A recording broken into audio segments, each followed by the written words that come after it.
ये ना कई बार मुश्किल हो जाता है। वर्ल्ड वार 2 जब शुरू हुआ था तो पोलैंड की ये घटना है। अगर आप पोलैंड में कभी गए तो वहाँ पर देखना, जाम साहब दिग्विजय सिंह के नाम से वहाँ रोड है और बहुत सारी चीज़ें वहाँ पर होती रहती हैं, जिसको पूरी दुनिया ने, जिसमें 500 बच्चे थे और 200 महिलाएं थी, 700 लोगों को समुद्र में एक शिप पर बैठाकर छोड़ दिया गया कि पोलैंड पर जर्मनी ने कब्जा कर लिया था कि कम से कम ये 700 बच्चे और महिलाएं मिला करके बच जाएंगे। उसके कैप्टन को, जहाज के कैप्टन को बोला गया था कि दुनिया के किसी भी कोने में तुम जाना चाहो तुम जा सकते हो और वहां जाके रह लेना, और कुछ भी हो जाए वापिस यहाँ नहीं आना है। अभी See how they concerned with their own children and their women, कितना कंसर्न थे वो। ईरान में कितने सारे पोर्ट पर वो गए, बंदरगाह पर वो गए, किसी ने उनको वहां पर अपने जगह नहीं दी। समुद्र में वो भटकते रहे भूखे प्यासे, बच्चे भी साथ में थे। इवन इंडिया में भी वो आए तो ब्रिटिश गवर्नमेंट थी, उसने मना कर दिया। लेकिन जामनगर का जो राजा था, जब उसके बाद पता चली, उसने कहा कि ऐसा नहीं होता है, क्योंकि भारत में कभी ऐसी घटना नहीं घटी कि जो शरण मांगने आया हो और हमने उसे मना कर दिया। तो उसने अपने बोर्ड पे बुलाया, 9 साल तक उनको शिक्षा दी। बालाचड़ी एक जगह है गुजरात में, जामनगर में है, वहाँ पर सैनिक स्कूल बना हुआ है। आई बीन देयर, मैंने देखा उसको। उस जगह पर 9 साल तक उन सभी को, 700 के 700 को, महिला और पुरुषों को राजा ने पाला पोसा। और जब 9 साल बाद जब युद्ध खत्म हुआ तो वापस उनको भेज दिया गया। तो आज भी दुनिया का अगर कोई व्यक्ति ये कह सकता है कि हमने ऐसा किया है, तो हम गर्व से कह सकते हैं कि हमने ऐसा किया। ऐसी एक घटना नहीं है, बहुत सारी हजारों घटनाएं आपके इतिहास में घटी है। यानी पोलैंड में आज भी भारतीयों के लिए एक विशेष सम्मान है। और वो पोलैंड के लोग, वो लोग तो नहीं रहे अब जिंदा, जो बच्चे जो महिलाएं थी वो तो नहीं रहे, लेकिन उनके जो बच्चे और हैं वो हर साल जामनगर बालाचड़ी में आते हैं, उनको नमन करते हैं और वहां पर उन्होंने अपना प्रोग्राम जो चलाए हैं उनके नाम से। वो आप उस धरती के जन्मे हुए हो जहां पर ऐसी ऐसी घटनाएं घटी। इसमें कोई अतिशयोक्ति नहीं है, सच्चाई। आपको इसके साथ साथ एक और जगह मैं आपको बता रहा हूं, तिब्बत आपने सुनी है? अगर वहां पर किसी भी 70, 80, 15, 10 किसी भी उम्र के व्यक्ति को अगर ये पता चल जाए ये भारत से आया है तो वो आपके पैर छूते। पता आपको इस बात? आप भारत का हर नागरिक उनके लिए भगवान है, तिब्बत वासी। क्यों? क्योंकि हमने उनके दलाई लामा को शरण दिया। 62 का युद्ध हुआ, 65 का युद्ध हुआ, उसने युद्ध हमने झेले, लेकिन हमने हमारी संस्कृति, हमारी परंपरा, किसी को शरण देने की जो परंपरा थी, हमने कभी नहीं छोड़ी। हम खुद, हमारे इतने सारे सैनिक मारे गए, लेकिन हमने दूसरों को शरण हमेशा दी है। तो दलाई लामा अपने देश में है, लेकिन तिब्बत वाले लोग, अगर किसी को पता चलता है कि ये भारत से आया है तिब्बत में घूमने, तो पहले पैर छू दो कि आप हमारे भगवान हो। तो आपको गर्व करने की बात है। ये पहला प्रश्न मेरा इसीलिए था कि मुझे मेरे हिंदुस्तानी होने पर गर्व क्यों है। तो 2 घटनाएं मैंने आपको बताई है, इसके साथ और भी बहुत सारी घटनाएं हैं, वो आपको याद रखनी चाहिए। और आपको ये भरोसा होना चाहिए कि जिस धरती पर हम जन्मे हैं वहां पर कितने बड़े बड़े जो काम हुए हैं, जिसका हमें और आपको अंदाजा नहीं है, क्योंकि कंटेम्प्रेरी हिस्ट्री में ये कहीं भी नहीं लिखा हुआ है। वो कुछ दूसरी बात है, क्यों नहीं? बात क्लियर हो गई आपको? तो कुछ फील हो रहा है? Are you feeling this way कि 700 लोगों को हमने 9 साल तक शरण दी, और उन बच्चों को और महिलाओं को? ठीक। अब ये 2 चीज आपके लिए मैं बता रहा हूं अपने ही इतिहास से। एक तो ये श्लोक है, आपको श्लोक ना पढ़ने की जरूरत है ना याद करने की जरूरत है। मैं इसके पूरा मैं भी नहीं पढ़ के बताऊंगा आपको, केवल भाव बताऊंगा। ये श्लोक का देखिए कि कोई भी ऐसा अक्षर नहीं है जिसका मंत्र नहीं बन सकता, कोई भी ऐसी जड़ या पौधा नहीं है जिसकी औषधि नहीं बन सकती, और कोई भी ऐसा पुरुष नहीं है या व्यक्ति नहीं है, पुरुष का मतलब ना व्यक्ति दोनों के लिए, जो योग्य ना हो और जीनियस है। सिर्फ 1000 साल पहले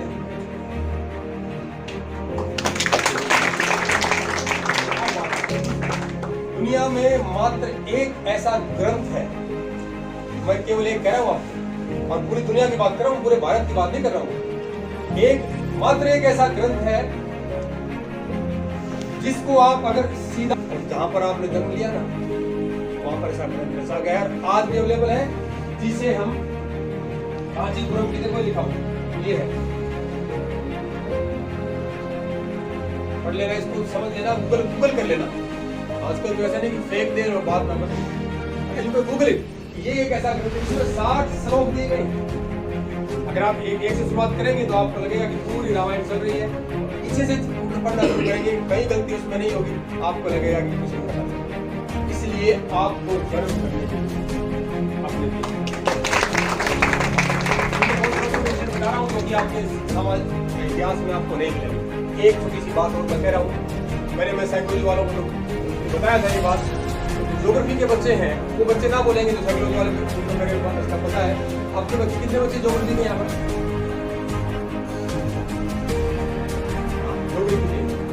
धरती गोल है सबसे पहले किसने बताया? आप नहीं बताएंगे? बता सकते हो आप? नहीं, बाजार से मैं नहीं लूंगा। बताइए सर। अब देखिए प्रश्न, देखिए आप प्रश्न मेरा सुना आपने, धरती गोल है किसने बताया? ज्योग्राफी में हिंदी क्या कहते हैं? ध्यान से दोबारा बोलो। भू मतलब ये जो मॉडर्न ज्योग्राफी है ना, गोल शब्द, भूगोल, धरती गोल है, हजारों वर्षों से इस धरती पर इस्तेमाल किया जाए। लिखने वाला बेवकूफ नहीं होगा, उसको ज्ञान होगा इस बात का कि अभी तो उसका नाम किया है। अगर वो चप्पी होता तो भूचप्पी लिखता। इन बातों पर थोड़ा गौर कीजिए, आपको लगेगा कि आप पृथ्वी के उस हिस्से पर हैं जहां पर करिश्मे हुए हैं। भूगोल समझ में आ गया ना आपको? तो भूगोल, धरती गोल है, तो ये हमारे बहुत पहले से था, ताकि लेकिन हम अंदाजा नहीं लगाते। हम किसे पूछते हैं तो भैया आपका क्या क्या सब्जेक्ट है? जियोग्राफी है। लेकिन अगर आप कहेंगे भूगोल है तो आपको बड़ी हीन नजरों से देखेगा। लेकिन इसके पीछे जो भाव छुपा हुआ है उसका एक बार समझने की कोशिश कीजिए। चलिए मैं इस टाइप की बातें करूंगा आपके साथ। हम थोड़ा सा कुछ और तो नहीं हो रहा की बात में क्वेश्चंस। ओके, ये थोड़ी सी बात हम इसमें करेंगे। एक आजादी का अमृत महोत्सव, इसमें कुछ 4 ये शब्द दिए गए हैं, इनको मैं थोड़ा सा वर्ड शब्दों का विश्लेषण कर लूं। हालांकि दोनों लिटरेरी जायंट हमारे पास यहाँ बैठे हैं, मेरे हाथ में भी मिस्टेक। आजादी, जहां पर आने जाने में किसी प्रकार की रुकावट ना हो। अमृत, मृत क्या होता है? मरा हुआ। अमृत जो नहीं मरे कभी, अमर होने अमृत को बोलते हैं। और महोत्सव, महाउत्सव, एक उत्सव होता है, एक महाउत्सव होता है। ये शब्दों में थोड़ा सा अगर आप ध्यान से देखेंगे आपको समझ में आ जाएगा कि जिस आजादी की हम बात कर रहे हैं वो एक अमृत महोत्सव भारत सरकार मना रही है। और इसके पीछे क्या मायने हैं, अब ये इस बात से आप जरूर रूबरू हो कि ये है क्या चीज। क्योंकि इससे पहले जो मैंने घटना आपको दिखाई है, बताई है, सुनाई है, वो सारी चीजें, वो इसके प्रति आपके प्रेम को यानी कि ये अगले साल 2022 में हमें 75 साल हो जाएंगे, एक प्रकार की आजादी मिलेगी। मैं एक प्रकार की मैं बात कर रहा हूँ, वो उसकी आजादी नहीं मिली हमें, अभी भी है थोड़ी समस्या। तो उसको सेलिब्रेट करने के लिए the government of India has started this program that is known as आजादी का अमृत। इसका मेन है आत्मनिर्भर बनाना। ये सारी बातें इसमें लिखी हुई है, इसको मैंने ट्रांसलेट करके इसमें लिखा हुआ है। और एक ही बात इसमें इम्पोर्टेंट है जो समझने वाली है, मैं आपको ये बता देता हूँ।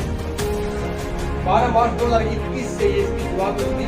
12 मार्च खास डेट है, दांडी मार्च की घटना है, दांडी मार्च की घटना है। ये साबरमती से प्राइम मिनिस्टर ने इसको दिखाई थी। कुछ लोग सीधे जैसे महात्मा गांधी गए थे दांडी आंदोलन के समय, तो उसी रस्ते को वो पहुंचे और वो पहुंचे वहां पर। 12 मार्च को शुरुआत हुई, उसके 75 सप्ताह बाद आपको 75 दिन 15 अगस्त 2022 को हमें 75 वर्ष हो जाएंगे।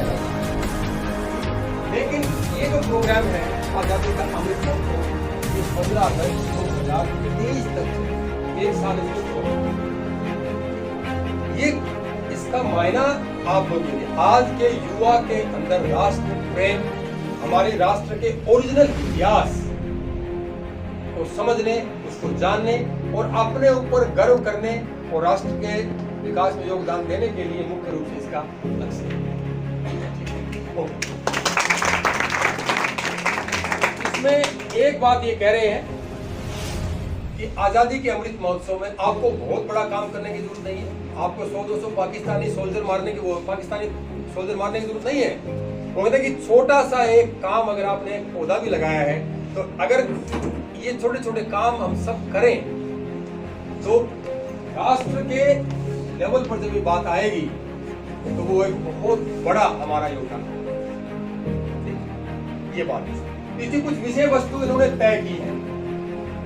देखिए, पहली है नागरिक अभियान है, कम लागत है, व्यक्ति केंद्रित। इसमें थोड़ी सी बोली होगी, आगे चलेंगे। मैं आपको ये बताना भी थोड़ा जरूरी था कि ये नागरिक अभियान है, हर व्यक्ति को इसमें इंक्लूड किया गया है और आपके लिए भी इसमें रोजगार के साधन दिए गए हैं, जो हम बाद में चर्चा करेंगे। कैसे आप इसमें अपना अर्निंग कर सकते हो, कैसे you can contribute yourself. Okay, दूसरा है एक भारत श्रेष्ठ भारत।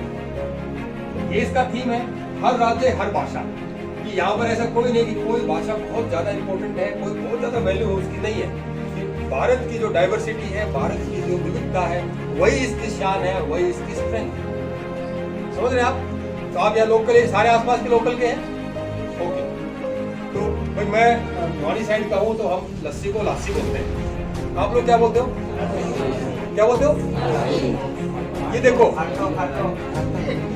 हाँ, अब देखिए, मुझे जानता था सब, मुझे पता था खाटो में, आई नो दिस, लेकिन ये सब बोल करके जो आपके चेहरे पर मुस्कुराहट आई, उससे मुझे थोड़ी नफरत है। वो मुझे पसंद है। कारण क्या है इसका? अपनी माँ, अपनी बोली और अपनी माटी, तीनों पर हमेशा पसंद है। कभी भी इस मुस्कुराहट का मतलब ये है कि आपको बहुत ज्यादा अच्छा नहीं लगा ये बताना। कभी आपने देखा है कि चाइनीज को अपनी भाषा बोलते हैं, अंग्रेज को देखा कभी आपने? किसी तमिल या किसी पंजाबी को अपनी भाषा में देखा? तीन चीजें बताई मैंने, अपनी माँ, अपनी बोली, मैं भाषा की बात नहीं कर रहा हूँ, मैं बोली की बात कर रहा हूँ, जो बोली आप बोलते हो वो, और अपनी माटी जहाँ पर आप जन्मे हो उसका कभी पुरस्कार नहीं करना आता। आज के बाद जो के विद्यार्थी यहाँ पर बैठे हुए, कृपया करके अगर आपकी भाषा में कोई पूछता है तो गर्व से बताइए। जैसे मेहमान दुनिया में जाते हैं तो उसको खोआ बोलते हैं। अगर कोई बोलता है, आपको पूछता है, तो शान से बताइए और आपको उस पर शर्माने की जरूरत नहीं है। ये भावना भरनी है अमृत महोत्सव के माध्यम से। मुझे बताओ आपको कि खाटो बोलने से क्या परेशानी है? मैं बताता हूँ आपको, अगर मैं लस्सी बोलूंगा तो आपको वो भाव समझ में नहीं आएगा, जो मैं खाटो बोलूंगा उसे समझ में आएगा। आएगा भाव समझ में? तो फिर हंसने की जरूरत क्या है? क्या आपको अपने अंदर इंफीरियरिटी कॉम्प्लेक्स लाने की जरूरत है अपनी भाषा के प्रति, अपनी बोली के प्रति? अगर आपकी माँ यहाँ पर ट्रेडिशनल ड्रेस पहन के आ जाए तो क्या उस पर हंसेंगे हम? बताएं? नहीं। अगर ऐसी बात है तो बहुत अच्छी बात है, लेकिन मैं आपको ये बता रहा हूं कि कृपया करके जब भी आपसे कोई इस टाइप के शब्द आपकी भाषा में पूछे तो शान से सीना चौड़ा करके बताइए, अपना और अपने उस माटी का जहां पर आप जन्मे। और इसका ये एक थीम यही है,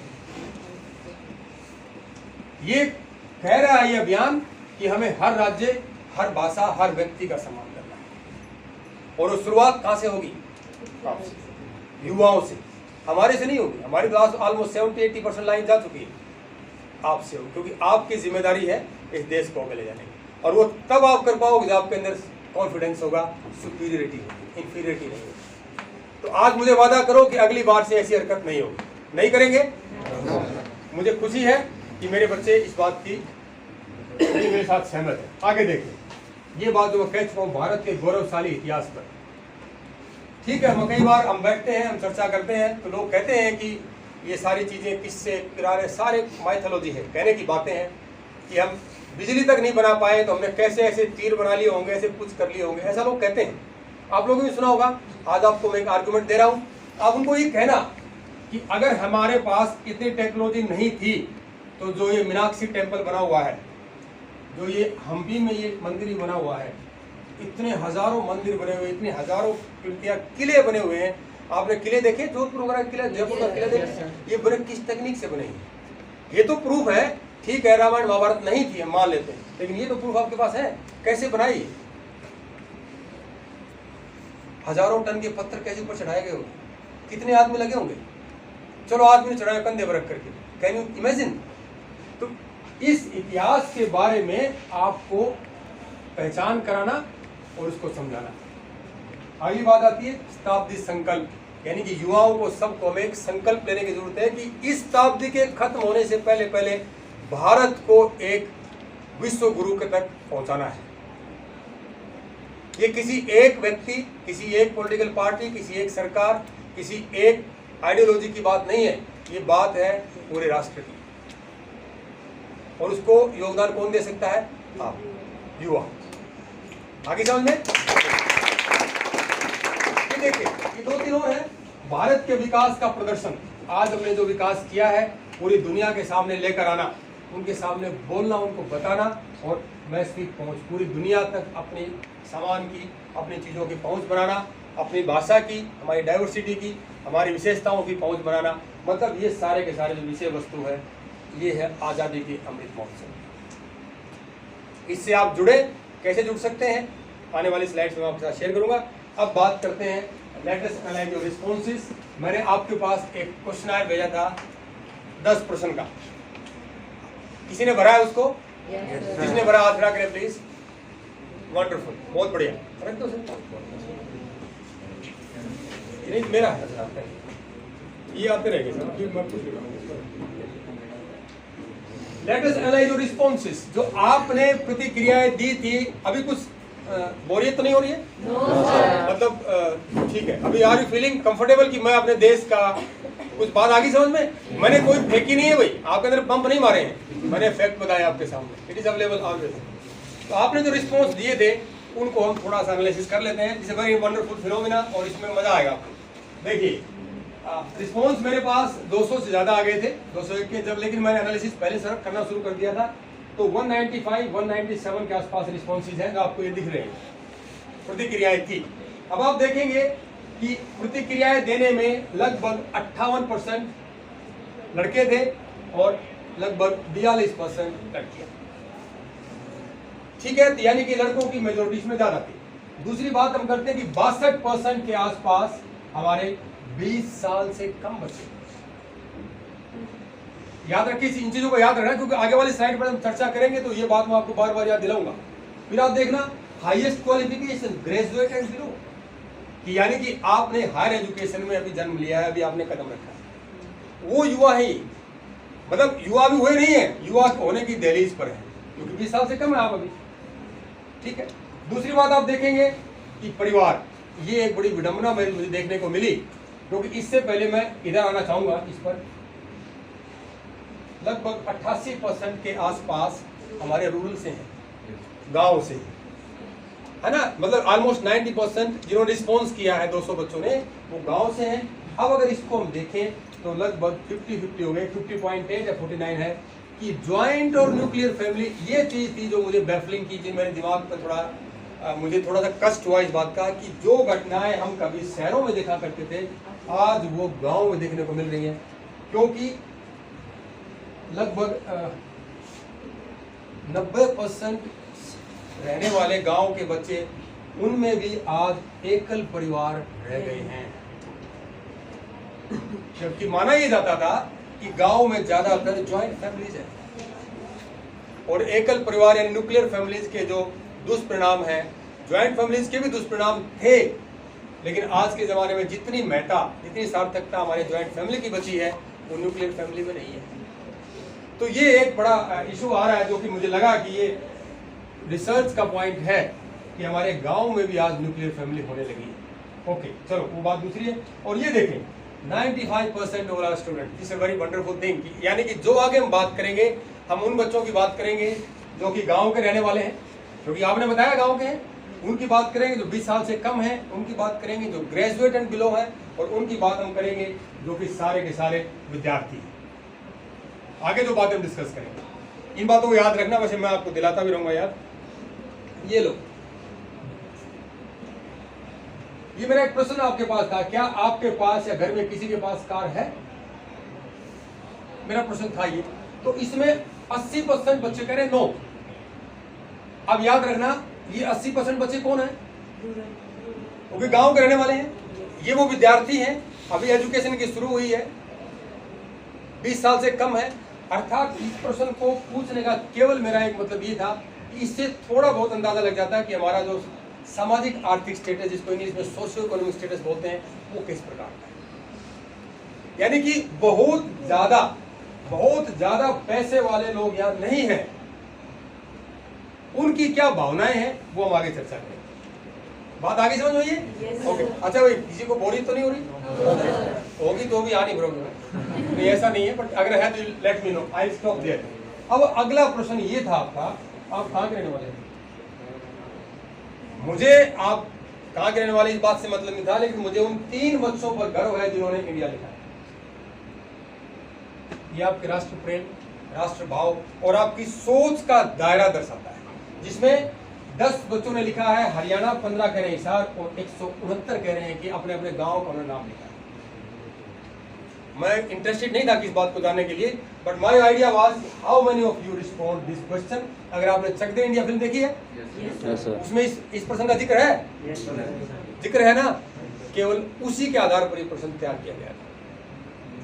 जरा इस चीज को, अपने जो परसेप्शन है, अपने थॉट प्रोसेस है, अपने जो आइडियाज है, आपकी जो थिंकिंग का पैटर्न है, थोड़ा सा वाइड कीजिए। तो ये किसका रिस्पॉन्स है? ये आप लोगों का? बहुत बढ़िया, इनके लिए तालियां बजाइए। अब जो ये रिस्पॉन्स दिया, ये उन बच्चों का है जो गांव के रहने वाले, जो विद्यार्थी हैं। तो हमें उन बच्चों के पर्सपेक्टिव को एक थोड़ा सा वाइड करने की जरूरत है। ये केवल यहाँ नहीं है, केवल इस प्रश्न के लिए नहीं है, आपके अपने जीवन में भी, if you improve your perspective, certainly सफलता जो है आपके पास खुद ब खुद चल के आ जाएगी। अगला क्वेश्चन ये देखें, वो विद्यार्थी कह रहे हैं, गांव के बच्चे कह रहे हैं, जो 20 साल से छोटे हैं वो कह रहे हैं, जो भी ग्रेजुएट भी नहीं है वो ये कह रहे हैं, और जो बहुत ज्यादा पैसे वाले भी नहीं है वो ये कह रहे हैं कि हमें हमारा सच्चा इतिहास पढ़ाएं। मुझे इस बात की 68% है कि किसी व्यक्ति के अंदर राष्ट्र प्रेम की भावना जगानी है तो हमें उसका राष्ट्र का सच्चा इतिहास पढ़ाकर जगानी। ये बड़ी खुशी की बात है, it's a very wonderful phenomena. मेरे बच्चों को इस बात का अंदाजा है कि हमारे इतिहास में कुछ विकृतियां मौजूद हैं। आगे चले। हाँ, ये देखिए, मात्र 52% पार्टिसिपेंट्स ने बताया कि राष्ट्र की आजादी का गीत वंदे मातरम था। मात्र 52%, यानी कि इस विषय पर हमें थोड़ा सा काम करने की आवश्यकता है। यूं कह सकते हैं हम कि हमारे गांव में रहने वाले बच्चे जो स्टूडेंट हैं, जिनकी एज अभी बहुत कम है, तो इसका मतलब इतिहास के पन्नों में उन्होंने अभी झांका नहीं है। सर, स्टूडेंट्स है, इसका आंसर तो मुझे भी नहीं पता, और आपको बताता हूँ, अगर मैं चाहता गूगल कर सकता था उसको, इस क्वेश्चन आयर को आंसर करते। सर ने भी रिस्पॉन्स दिया है, गूगल कर सकता था, पर मैंने जो थे आजादी के, वो इस गीत को गाकर फांसी के फंदे पर, बंकिम चंद्र चटर्जी की किताब से लिखा, आनंद मठ से लिया गया। ये कभी अगर आनंद मठ पढ़ने का मौका मिला है तो पढ़ लेना, क्योंकि नेट पर फ्रीली अवेलेबल है। उन झांको उस इतिहास में, आप किसी विषय के छात्र हैं, छात्राएं हैं, लेकिन छोटा मोटा भारत का इतिहास आपको जानना जरूरी है और कदम कदम बढ़ाया जा। ये भी हमारा आज़ादी का गीत था, लेकिन ये हमारे कॉम्प्रिहेंसिव गीत नहीं बन पाया। ये INA का था, इंडियन नेशनल आर्मी, जिसकी स्थापना सुभाष चंद्र बोस ने की, जिसके अंदर मात्र एक वुमेन रेजिमेंट थी। महिलाओं के लिए एक अलग से रेजिमेंट बनाई गई थी INA में। वो देखो कब उन्होंने सोचकर इसको बनाया था। उसका गीत था कदम कदम बढ़ाया जा, और उसकी जो कमांडर थी कैप्टन लक्ष्मी सहगल थी। आज हम बात कर रहे हैं, विदेशी आज कह रहे हैं कि भाई महिलाओं को फौज में जाना चाहिए। हम ये बात 100 साल पहले कर चुके हैं, वी हैव डन इट। लेकिन प्रॉब्लम ये है आप जैसे युवाओं को इसके बारे में बताया नहीं गया। ओके, आगे चले, मूव अहेड। ये देखिए, भारतीय स्वतंत्रता संग्राम के नायकों में से आप अपना किसे आदर्श मानते हैं? देखिए, भगत सिंह 137, मेरे फोटो बाद में भगत सिंह ने लगाई। ऑलमोस्ट 70% स्टूडेंट्स, 70% रूरल स्टूडेंट्स, 70% वो बच्चे जो भी ग्रेजुएट है, अभी विद्यार्थी है, कॉलेज में है, जाहिर सी बात है भगत सिंह को चुनना, जाहिर सी बात, क्योंकि अभी जो आपका ब्लड है, हॉट ब्लड है, जोश है, जुनून है, तो जिसके अंदर जोश जुनून है तो आप इन्हीं को चुनें, ये खास बात है। दूसरा, ये हमारे अपने लगते हैं, है ना, हमारे अपने लगते हैं। रानी चेन्नम्मा के बारे में सुना है? बहुत बड़ा काम उन्होंने भी किया था। नीरा आर्या के बारे में सुना नहीं, क्योंकि मुझे उनमें थोड़ा अपनापन हमें नहीं लगता, लेकिन भगत सिंह में अपनापन लगता है। तो यहाँ कह सकते हैं कि अगर हमें यहाँ पर कोई कॉलेज, कोई इंस्टीट्यूशन कुछ भी बनाना हो, तो उसका अगर हम भगत सिंह नाम रख दें तो उसको किसी को ऑब्जेक्शन नहीं है। देखो इस क्वेश्चन कितने फायदे हो सकते हैं, और भी बहुत सारी बातें हैं, क्योंकि बहुत लंबा हो जाएगा लेक्चर। अब दूसरी बात मुझे देखने में एक अजीब सी ये लगी कि मात्र ये 4 लोग ऐसे हैं, ये देखें आप, सुभाष चंद्र बोस, भगत सिंह, झांसी की रानी और चंद्रशेखर आजाद, जो चारों गर्म दल के थे, वो भरोसा रखते थे कि आजादी लेनी नहीं है, छीननी है। तो आज के हमारे गांव के युवाओं में जो जोश है, विद्यार्थियों में जोश है, उसका अगर हम सही से इस्तेमाल कर पाए तो उस ऊर्जा को हम आजादी के अमृत महोत्सव में अगर इस्तेमाल कर दें,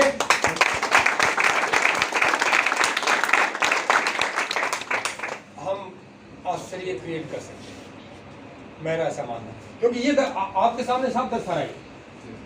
मात्र 16% बच्चों ने महात्मा गांधी, मात्र 6% जवाहरलाल नेहरू, 11% लाला लाजपत राय। और भी कई मायने हो सकते हैं इसके, कि इनके बारे में ज्यादा आपने सोशल मीडिया पढ़ा हो, ज्यादा कुछ भी हो, ये चीजें हो सकती, लेकिन ये चारों क्यों? तो आप इन चीजों पर थोड़ा ध्यान देंगे तो आपको स्वयं इनके आंसर मिलने शुरू हो जाएंगे। ये छोटी छोटी बातें हैं, लेकिन ये बड़े काम की बात है। ये लो, ये एक क्वेश्चन था, अगर आप हिंदुस्तान के प्रधानमंत्री बन जाए तो सबसे पहले कौन सा काम करेंगे? बड़ा मजेदार सवाल। मुझे आपके सवाल आपने किस प्रकार दिए हैं, उन्हें क्या लिखा है, उससे मतलब ये नहीं था। मेरा मतलब ये था, इससे जानना था कि आज का जो युवा है, जो गांव का युवा है, वो किस प्रकार की समस्याओं से ग्रसित है। क्यों आप जब भी बात करेंगे, हम अपनी जो कमियां हमारे अंदर हैं, जो हमें जरूरत है, हम उसको सबसे पहले करेंगे। आपको जैसे पूछा जाए, अगर आज आप कॉलेज में प्रोफेसर बन जाए अपने विषय के, तो बच्चों को किस तरह से पढ़ाएंगे, आप जो बताएंगे इसका मतलब ये है कि हमें आपको उस तरह से पढ़ाना चाहिए, तब आपको समझ में आएगा। हाँ। बात समझ आ गई आपको? तो ये क्वेश्चन आपको इसी दर्शाता है कि आपकी समस्या क्या है। देखिए, कुछ लोगों ने हमें गर्ल्स की सेफ्टी पे बात की। अगर मैं इन क्वेश्चन के इन आंसर्स को मनोशास्त्र के परिदृश्य से एनालिसिस करना शुरू करूं, तो मैं आपको ये कह सकता हूं कि एक इसमें प्रश्न आया है, एक लॉज अगेंस्ट रेप, बलात्कार के खिलाफ। कईयों ने लिखा फांसी देनी चाहिए, देना चाहिए, जो भी कुछ है। ये देखो, काफी लोग इसमें हैं। ये दर्शाता है कि वो बच्चे इस टाइप के किसी न किसी प्रकार की इन समस्याओं से या तो गुजरे हैं, या उन्होंने इसको कहीं देखा है या अनुभव किया है। देयर इज समथिंग इशू, कोई ना कोई इशू उनके अंदर है। और similar case is girls safety. अगर इसको हम डीप एनालिसिस करें तो ये पूरी पुस्तक लिखी जा सकती है, इररिस्पॉन्सिबल।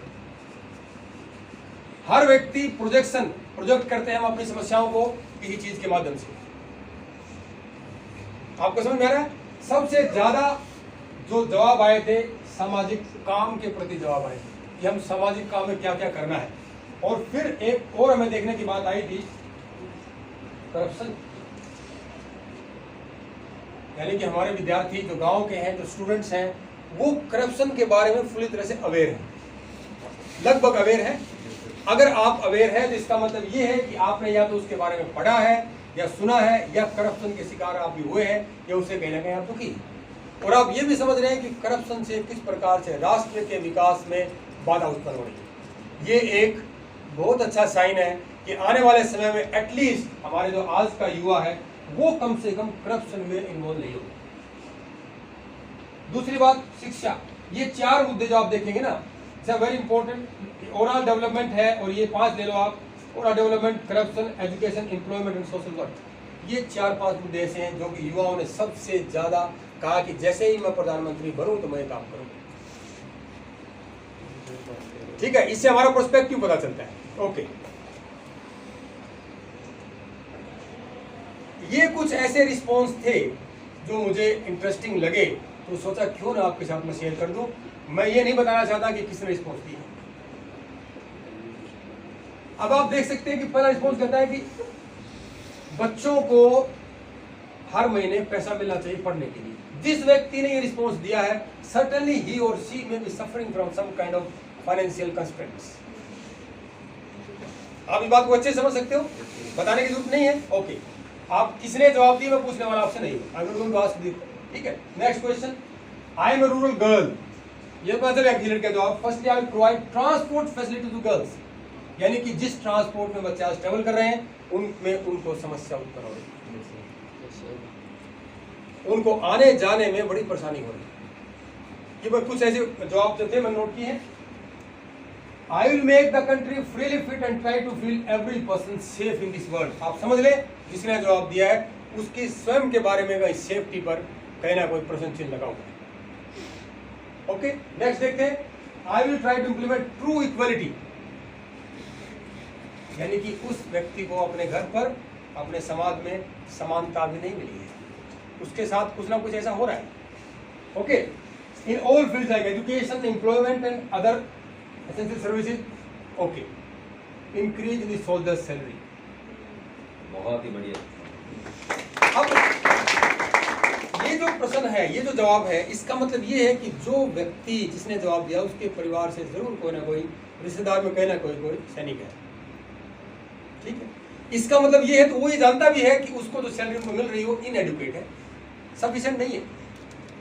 देखो, पहला अगर प्रधानमंत्री बनते पहला काम वो ये करेंगे, कोई बुराई नहीं है इसमें, ये अपने अनुभव बता रहे हैं। देखिए, कच्चे कर्मचारी को पक्का करना, जिसका मतलब कि जिसके घर पे कोई ऐसा है कच्चा कर्मचारी है, उसको समस्या उत्पन्न हो रही है, एंड उसका पहला टारगेट ये रहेगा। आगे देखें, खुद की कमियों को पूरा करना, मतलब वो जान रहे हैं हम, ये बहुत बड़ा जवाब है, हमारे अंदर कुछ ना कुछ कमियां, पहले उनको पूरा करेंगे तब जाकर हम कुछ देश को करेंगे। And it's a wonderful answer, काबिल तारीफ है। ओके, ये देखिए आप, इस प्रश्न के अंदर, इस जवाब के अंदर बहुत गहराई से अगर झांकेंगे आप तो बहुत कुछ छुपा होगा। हम साइकोलॉजी वाले अगर उस दृश्य से इसको देखें तो ये बहुत बड़ी बात इन्होंने कही गई। जिसने भी जवाब दिया कृपया करके उसके लिए तालियां बजाइए। अगर वो यहाँ बैठा हुआ है तो मेरी तरफ से भी उसको सम्मान और साधुवाद। अब उसको पढ़े, क्या कहता है, मैं पीएम नहीं बनना चाहता क्योंकि मेरे पास मेरा परिवार है, हम उन्हीं के साथ खुश हूं, इस दुनिया में कुछ भी ना हो सकता, कुछ भी नहीं हो सकता, दिस इज नेगेटिव पर्सपेक्टिव, कोई काम नहीं हो सकता, लेकिन मैं सब गरीब लोगों की सहायता करना, उनका आशीर्वाद जरूर लेना चाहूंगा, यह मेरा सबसे खूबसूरत सपना है, जिसे मैं अपने दादाजी के सम्मान में सच करना चाहता हूँ। ओके, नेक्स्ट, हम सबसे पहले अपने इंडिया में जो गलत चीजें पढ़ाई जा रही हैं, ये देखें, उसे ठीक करवाने का काम करूंगा और भारत को हिंदू राष्ट्र घोषित कर। ये बिल्कुल फंडामेंटलिस्टिक कंजर्वेटिव आइडिया है, एक जड़ से, जो कि हमेशा से जहां पर फंडामेंटलिज्म रहा है, जहां पर कट्टरता रही है, वो हमेशा वो सिविलाइजेशन जल्दी खत्म हुई है। ये कट्टरता दिखाता है क्या सोशल मीडिया का, क्या इस मीडिया का इम्पैक्ट तो नहीं है, मुझे नहीं पता। जैसे क्वेश्चन ऑफ रिसर्च, एक महिलाओं की सुरक्षा के लिए काम करेंगे और आत्मनिर्भर बनाने के लिए, उन्हें स्कूल से ही लीडर बनाने के लिए कराटे जैसी सुविधा उत्पन्न करूंगा और सीखने के लिए अनिवार्य करूंगा, जिससे मैं वो किसी पर निर्भर ना हो। आप देख सकते हैं इस क्वेश्चन, इस जवाब को, ये करूंगा अगर लिखा हुआ है तो है कोई पहली बात। एंड इसका मतलब क्या है, he is too concerned about the girls and women, और ये बहुत अच्छा ट्रेंड है। ये अगर हमारे गांव के विद्यार्थी ऐसा सोच रहे हैं तो काबिल तारीफ बात। ये तालियां उस व्यक्ति के लिए ठीक है। अब काफी कुछ सीरियस बातें हो गई। ओके, अब आपको एक मजेदार जवाब दिखाता हूँ।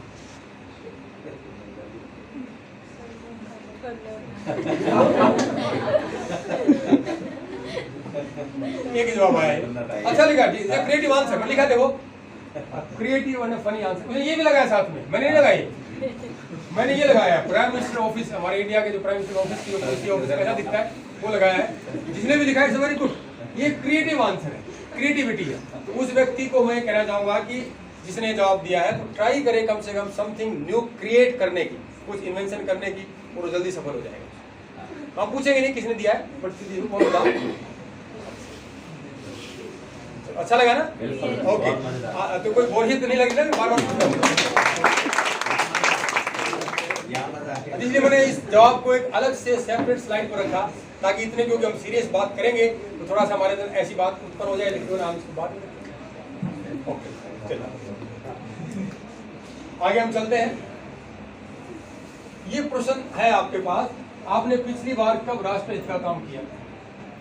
अब देखें, इसमें अगर मैं ध्यान से देखूं तो लगभग 30% ये कह रहे हैं कि याद नहीं कब किया था, और 30% ये कह रहे हैं कि हमने कभी नहीं करा। तो 60% हो गए। तो 60% विद्यार्थी गांव के 20 साल से कम, जो अभी भी ग्रेजुएट से भी कम है। देखो उस पहली स्लाइड को ध्यान दो पिक्चर को, वो ये कह रहे हैं अगर 60% हमारे विद्यार्थी ऐसा कह रहे हैं तो इसमें हमें थोड़ा सा इस पर गौर करने की जरूरत है। गौर क्यों करने की जरूरत है? क्योंकि इसका मतलब 60% विद्यार्थी ऐसे हैं जिन्होंने अभी राष्ट्रहित के बारे में, काम करने के बारे में सोचा ही कि नहीं। तो मेरी आपसे एक गुजारिश है, कृपया करके 1-2 काम 10 दिन में, 5 दिन में राष्ट्रहित का जरूर करें। वो क्या हो सकता है, कैसा हो सकता है, तो आपकी समझ पर डिपेंड करेंगे, क्योंकि राष्ट्रहित के काम की कोई सीमा नहीं है, असीम है। सर ये 29.9% ये आज ही वाला नहीं है क्या? ना ये है, ये कभी नहीं है। वो कलर क्यों थोड़ा तो 7.1% कभी नहीं था। हाँ 7.1%, ये आज ही वाला है, इसमें दिख रहा है, वहाँ दिख रहा है। लगभग आप समझ लें कि 35% क्या, 35% की मैं बात कर रहा हूँ। ठीक है, थैंक यू फॉर करेक्टिंग, शाबाश बेटा। ओके, आप थोड़ा सा राष्ट्रहित के बारे में फोकस करें। ये देखें, कुछ बिल्डिंग्स आपको दिखाई दे रहे हो।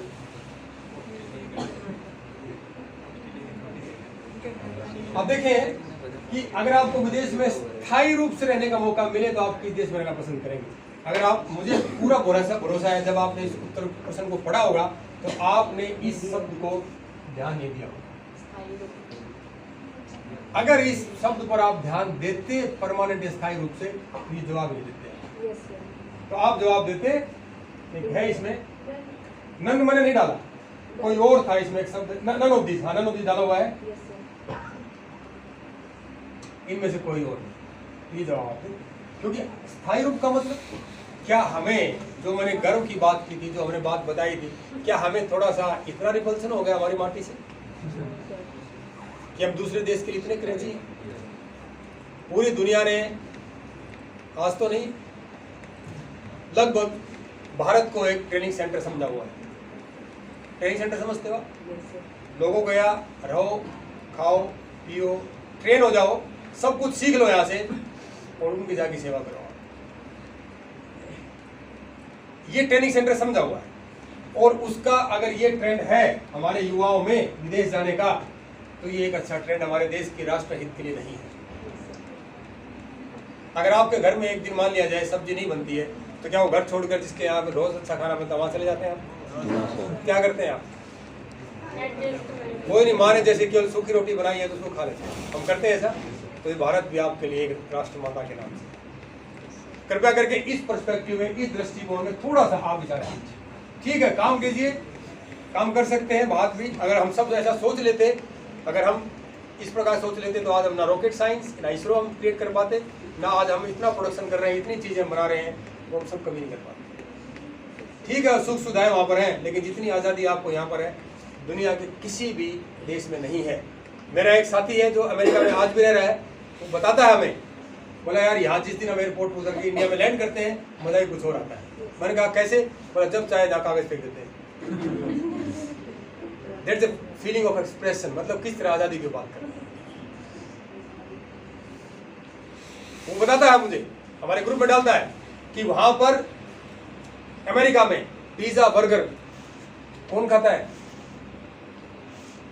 मुझे शॉकिंग लगा है बात सुनकर। नहीं, उससे खाते हैं जो अमेरिका के जो गरीब लोग हैं वो टिन फूड खाते हैं। जो गरीब लोग हैं पिज़्ज़ा बर्गर खाते हैं, जो अमीर लोग हैं वो ताज़ा फल और सब्जियां खाते हैं, क्योंकि ताज़ा फल और सब्जियां वो बहुत महंगे हैं, बहुत महंगे वहाँ पर। वो कह रहा है यार हमें कमाल की बात है, और जब हम इंडिया आते हैं तो यहाँ पर उल्टा हो रहा है। ये देखो ट्रेंड। ठीक है, आपके ऊपर डिपेंड है, फैसले आपके। मैं आपको कोई फैसला सुनाने नहीं जा रहा हूँ, कि आप क्या करें, मैं नहीं बता रहा हूँ, आपने क्या रिस्पॉन्स दिया उसको मैं अपनी दृष्टि से, अपने परसेप्शन से, आप इसको दूसरे तरीके से देख सकते हैं, आपको खुली आज़ादी है, लेकिन मैं अपने पर्सपेक्टिव से, मनोशास्त्र के पर्सपेक्टिव से आपके साथ बातों में शेयर कर रहा हूँ। जरा इस बात पर गौर करना, क्योंकि हमारी माँ शायद इतनी बुरी भी नहीं है कि उसको छोड़कर हम कहीं बाहर जाए, शायद गया मैंने सर, बाकी आपकी मर्जी। नेक्स्ट क्वेश्चन, ये भी एक डिस्टर्बिंग ट्रेंड मुझे दिखाई देने को मिला। ऑलमोस्ट 44% बच्चे कह रहे हैं रूरल के कि सेना को सौंप देनी चाहिए। कभी भी जिस देश में सेना ने राज किया है उस देश के नागरिक कभी भी खुश नहीं रहे। इसका दूसरा पहलू हम देखते हैं। इस बात का मुझे बड़ी खुशी हुई कि मेरे देश के 20 साल से कम गांव के युवाओं में आज हमारी सेना के प्रति इतना अच्छा दृष्टिकोण है, ये सम्मान की बात है। लेकिन इतने भी सम्मान की बात ये नहीं है कि पूरी सत्ता उनको सौंप दे, क्योंकि जो सिपाही होते हैं they are train to kill. उनको जो ट्रेनिंग दी जाती है मारने के लिए, बचाने की भी ट्रेनिंग दी जाती है, ऐसा नहीं केवल मारने की, but their primary job is train to kill. मेरी बात आप समझ गए? जरूरत पड़ती है तो वो बचाते भी हैं, दोनों काम उनको करने पड़ते हैं, और प्राइमरी जॉब उनका दूसरा है। तो कभी भी जिस देश में आज तक सेना ने राज किया है उसके नागरिक कभी भी सुरक्षित और समृद्ध नहीं हो पाएंगे। आप पूरा इतिहास पूरी दुनिया का शुरू से लेकर आज तक उठा के देख लेना, और आज भी कुछ ऐसे देश हैं जहाँ पर सेना राज कर रही है, तो वहाँ पर कितना शोषण है उनका आपको अंदाजा नहीं है। सेना के प्रति सम्मान रखिए, सेना के प्रति जो आपका भाव है उसको और बढ़ाइए, लेकिन ये चीज इज ए डिस्टर्बिंग ट्रेंड। बात समझ आ गई? बाकी आपकी मर्जी। क्वेश्चन नंबर 9, ये लास्ट भी क्वेश्चन था, मैं जानना चाह रहा था आपको, ज्यादातर यही रहेगा। ज्यादातर बच्चों ने कहा था एम्प्लॉयमेंट टू यूथ। 113 बच्चे कह रहे हैं कि एम्प्लॉयमेंट टू यूथ। ठीक है, ये आज आपकी जरूरत है, लेकिन इस एम्प्लॉयमेंट का मतलब आज हम केवल एक निकालते हैं, नौकरी, और वो भी कौन सी? जरा इस एम्प्लॉयमेंट के इस दृष्टिकोण से, इस परिदृश्य से थोड़ा हट के आप सोचिए, तो आपको एम्प्लॉयमेंट के जो ऑप्शंस हैं बहुत सारे उपलब्ध मिले दिखाई देंगे। ठीक, और भी सेक्टर्स हैं। सबसे ज्यादा एम्प्लॉयमेंट की बात करते हैं, नंबर 2 पर आया था आपका population control. Very good indicator, ये बहुत अच्छा इंडिकेटर है, संकेतक है, हमारे बच्चे ऐसा सोच रहे हैं। ठीक है, और बातें हैं जो भी हो, बहुत कम रिस्पॉन्स है, but these are the 2 important responses. तीसरा 18 बच्चों ने कहा है इन्फ्लेशन कंट्रोल, यानी महंगाई पर नियंत्रण। That is a common thing, वो हम ज्यादा रिप्रेजेंटेटिव को नहीं मान सकते। मेन है मुद्दा इसका 13% का employment. You can generate employment. एक में एक शब्द और जोड़ देता हूँ, एक शब्द आता है सर्विस। क्या आता है? अक्सर मैं कहता हूँ सर्विस का मतलब होता है सर की विश। सर की विश, उसकी जैसी इच्छा होगी वैसा काम करना। हिंदी में क्या कहते हैं सर्विस को? नौकरी। एम्प्लॉयमेंट क्या कहते हैं? नौकरी शब्द किससे बना है? नौकर।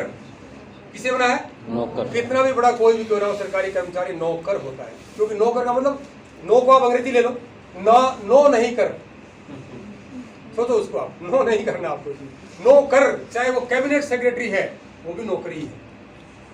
हम आपके सामने दिखाई दे रहे हैं ना पैंट शर्ट पहने हुए, हम भी नौकरी है। अब फैसला आपको करना है कि आपको नौकर बनना है या मालिक बनना है। एम्प्लॉयमेंट के तरीके अलग अलग हैं।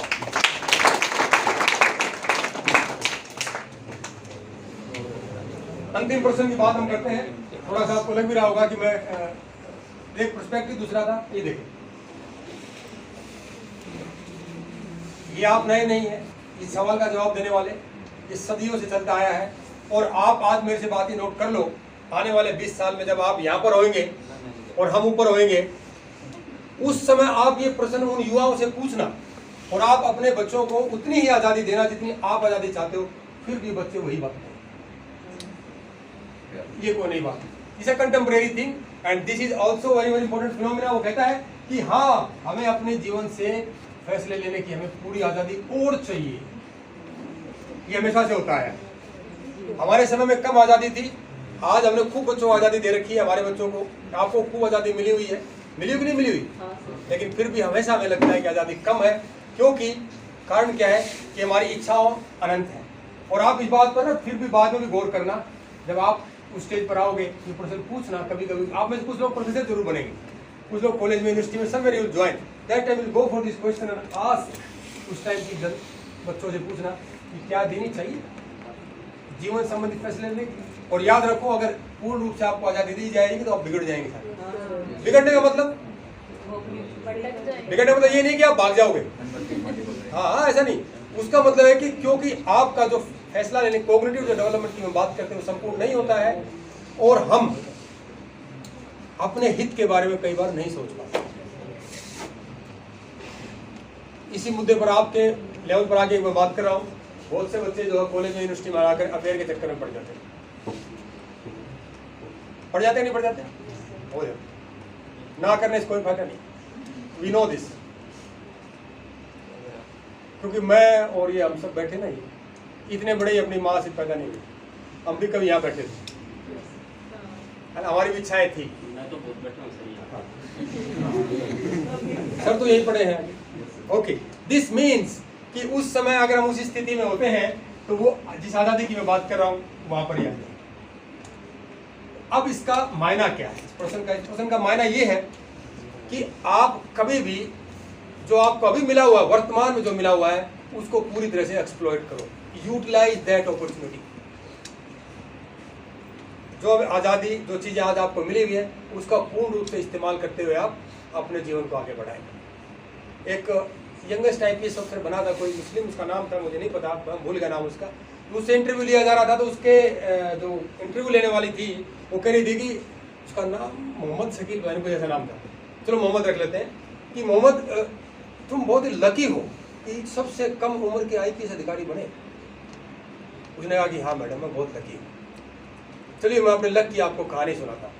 तो उसने एक बात बताई, उसने कहा कि मेरा UPSC का एग्जाम था, मेंस एग्जाम था, 9 बजे एग्जाम था, 8:30 बजे मेरा एक्सीडेंट हो गया, मेरा बायां हाथ टूट गया। 8:30 बजे बाद 9 बजे एग्जाम देने जा रहा है, ठीक है। मेरे पीठ में चोट लगी, मेरे सिर में चोट लगी, मेरे घुटना और पैर छिल गया पूरी तरह से। फटाफट हॉस्पिटल ले जाया गया। डॉक्टर को मैंने कहा कि डॉक्टर जितना जल्दी, 10 मिनट हॉस्पिटल में जाने लगे, 20 मिनट और कम हो गए। डॉक्टर कहा कि जितना जल्दी करो मुझे एग्जाम देना। वो कहता है कि तुम एग्जाम नहीं दे पाओगे। बोला कि आपको जो करना करो, मेरा राइट हैंड अभी ठीक है। उसने कहा कि जितना जल्दी प्लास्टर बांधो। बोला हाथ टेढ़ा जुड़ जाएगा, बोला जुड़ने दो। उसका जज्बा देखो आप। वो बता रहा कि मैंने ये सब किया। डॉक्टर ने फटाफट 20 मिनट लगे उसको करने, प्लास्टर बांधने। तो डॉक्टर घंटों ले लेते हैं, डॉक्टर ने मदद की 20 मिनट। मैं 10 मिनट एग्जाम पर लेट पहुंचा और तब मैंने एग्जाम दिया। देखो मैं कितना लकी हूँ। वो पर्सन पूछ रही थी,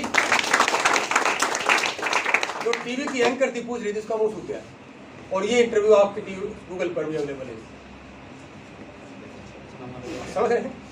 तो कितने लकी हैं वो, आप इस बात से अंदाजा लगाइए। तो इसका मतलब है कि जो अपॉर्चुनिटी, जो अवसर आज आपको मिले हुए, उसका पूरा फायदा उठाइए और आप आगे बढ़ सकते हैं। बस इसमें 2-4 चीजें आपके साथ और शेयर करूंगा। मैं पूरे भारत की तो बात नहीं कर पाऊंगा इस समय, क्योंकि समय हमारे पास लिमिटेड है। अब ऑप्शन क्या है आत्मनिर्भर भारत में आपको बनने के लिए? आप एक आत्मनिर्भर भारत इंक्यूबेटर नाम से एक संस्था चल रहा है, इसके अंतर्गत आप क्या कर सकते हैं? इसमें आप अपना कोई भी इंडिजिनियस प्रोडक्ट, कोई भी आप प्रोडक्ट बना सकते हैं और बना करके आप इस वेबसाइट पर जाके उसका डिटेल्स, उसकी फोटो डाल दीजिए। अगर वो प्रोडक्ट गवर्नमेंट को पसंद आ गया और वायबल है प्रोडक्शन के लिए, तो गवर्नमेंट उस प्रोडक्ट को आपको पैसा देगी फैक्ट्री लगाने के लिए। और ये हम लोग नहीं कर सकते, क्योंकि हमारी क्रिएटिव एबिलिटी जैसी उम्र बढ़ती जाती है, अनुभव में बदलती जाती है, आपके पास ज़्यादा क्रिएटिविटी समझते हो, जिसको हम अपनी भाषा में जुगाड़ बोलते हैं, और उसी मनोशास्त्र की भाषा में उसको हम फ्लूइड इंटेलिजेंस बोलते हैं। ठीक है, ओके, ये आपके लिए इसमें ऑप्शन है। अब इन 4 नाम आपके सामने ले रहा हूं, किसी ने सुना था इनके नाम? आजादी के गुमनाम नायक देशबंधु गुप्ता, मूलचंद जैन, शेर नाहर सिंह और पंडित नेकीराम शर्मा। नेकीराम शर्मा जी का जरूर सुना होगा, क्योंकि कहीं पर हमने लगे इनके स्टैचूज देखे हैं। लेकिन जो 3 और थे ये, और चारों पता है कहाँ के रहने वाले? हरियाणा। जिस भूमि पर आज आप बैठे हो, जिस भूमि पर गीता का उपदेश दिया गया था ना, उस भूमि के 4 लोग। ये वो गुमनाम नायक है जिसका हिस्ट्री में कोई नाम नहीं है, हिस्ट्री से नाम इनका इरेज कर दिया गया। इनका काम इन्होंने जो किया था, बलिदान, संपूर्ण जो बलिदान होता है।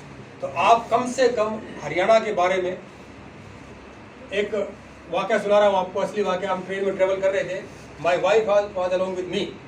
तो एक जो दूसरे किसी राज्य के थे, मैं नाम लेना नहीं चाहूँगा, उसने पूछा कि आप कहाँ से हो। तो मैंने कहा कि हम हरियाणा से हैं। उसने तुरंत जवाब दिया कि अच्छा, आप मल्लिका शेरावत के गांव राज्य से हैं। मिसेज ने कहा कि कल्पना चावला भी वहीं की थी। सोचिए। उसके बाद उसने पूरी ट्रेन की जर्नी हमारी 34 घंटे की थी, उसने कभी हमसे बात नहीं करी।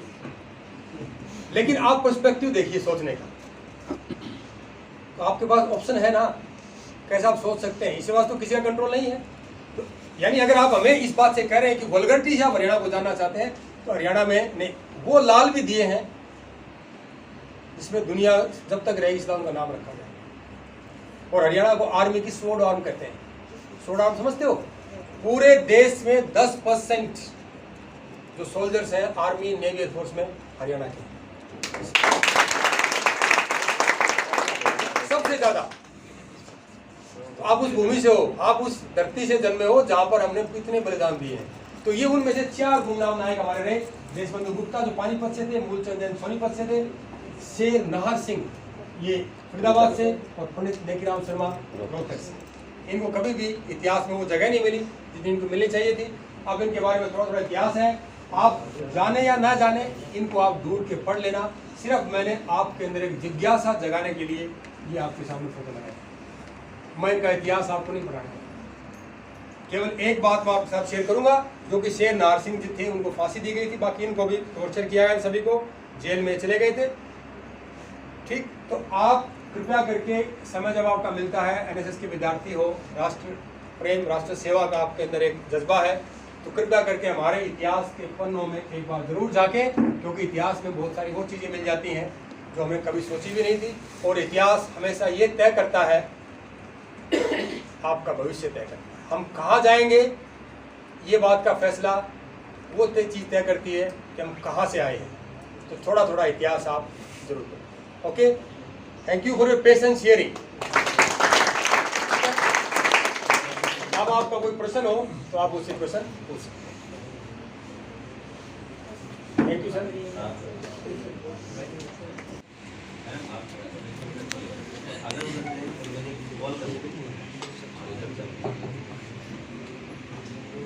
वॉइस तो पंजाब लेते हैं। धन्यवाद sir, thank you very much for your brilliant. कैसा लगा आपको? आपका हर एक कदम आपके आने वाले जीवन की दशा और दिशा दोनों बदलने वाला है, और सिर्फ इन छोटे छोटे 10 सवालों से सर ने ये बात साबित की। तो जोरदार तालियां। इस बात का एहसास कराने के लिए कि जब छोटी छोटी चीज़ें इतनी इंपॉर्टेंट है, और वही सारी छोटी चीज़ें मिलकर क्या बनती हैं, बड़ी बन जाती है।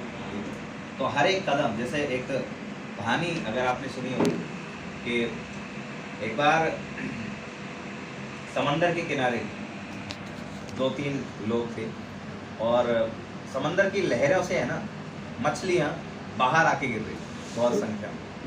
तो एक छोटा सा बच्चा था कोई, वो क्या कर रहा था कि उस मछली को उठाए एक को और ऐसे पानी में डाल दिया, फिर दूसरी को उठाए पानी में डाल दिया। अब बड़ी मुश्किल से वो 10 से 12 मछलियों को इससे पहले के पानी में फेंके, और तकरीबन 100 मछलियाँ ऑलरेडी आ चुकी हैं। इतने में एक और लहर आए और फिर से 100 मछलियाँ इधर। अब वो लड़का फिर क्या करे, एक मछली को उठाए और फेंक, एक मछली को उठाए और फेंक। तो कंटिन्यूसली वहाँ पर एक बंदा देख रहा था, बोला बेटा रहने दे, अरे तेरे इतने करने से क्या होगा, क्या फर्क पड़ेगा भाई, तूने 10 फेंकी 100 आई, फिर 10 फेंकेगा फिर 100 आई, 180 तो फिर भी रहेगी, क्या फर्क पड़ेगा। और किसको फर्क पड़ेगा? बोला जी आपको फर्क पड़े ना पड़े, उस मछली को पड़ेगा जिसको मैंने पानी के अंदर 199 मछलियों को वो नहीं बचा सकता, पर उस एक को बचा सकता। वन स्टेप हो सकता है हम बिलियन लोगों तक ना पहुंच सके, हम पूरे समाज का हित ना कर सके, पर एटलीस्ट हम उस एक बंदे का हित तो कर सके। और मैं तो उस दूसरे तक भी नहीं जाने की बात कह रहा, जहाँ तक मैं अपना संदेश देना चाहूँ कि हमें उस दूसरे तक की भी जाने की जरूरत नहीं है। आप इसका हित कर दो, दूसरे तक मत जाओ।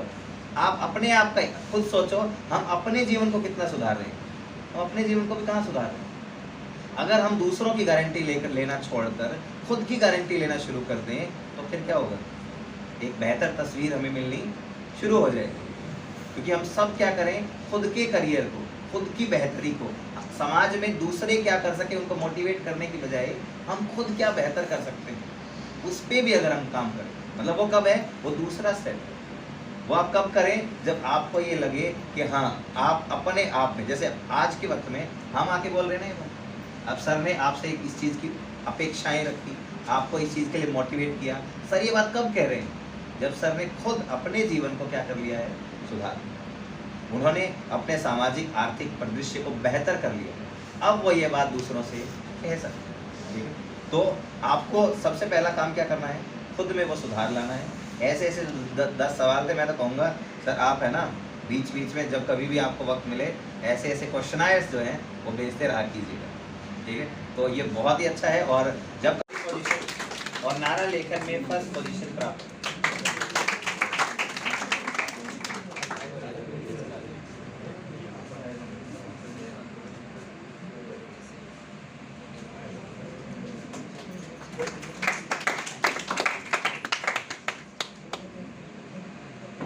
इसके बाद कोमल बीए सेकेंड ईयर से कविता पाठ प्रतियोगिता में 3rd पोजीशन।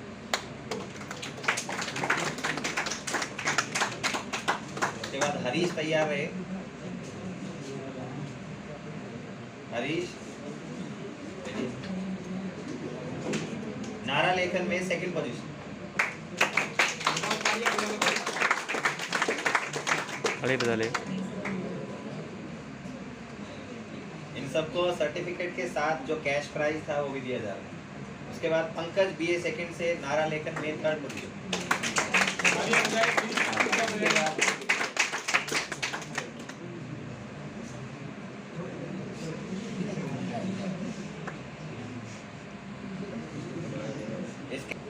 आगे है माफिका एमए फाइनल हिंदी।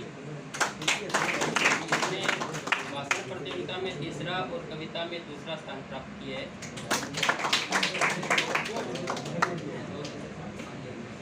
इसके बाद में उजाला बीए 3rd ईयर। अरे तालियों में कंधे से निम।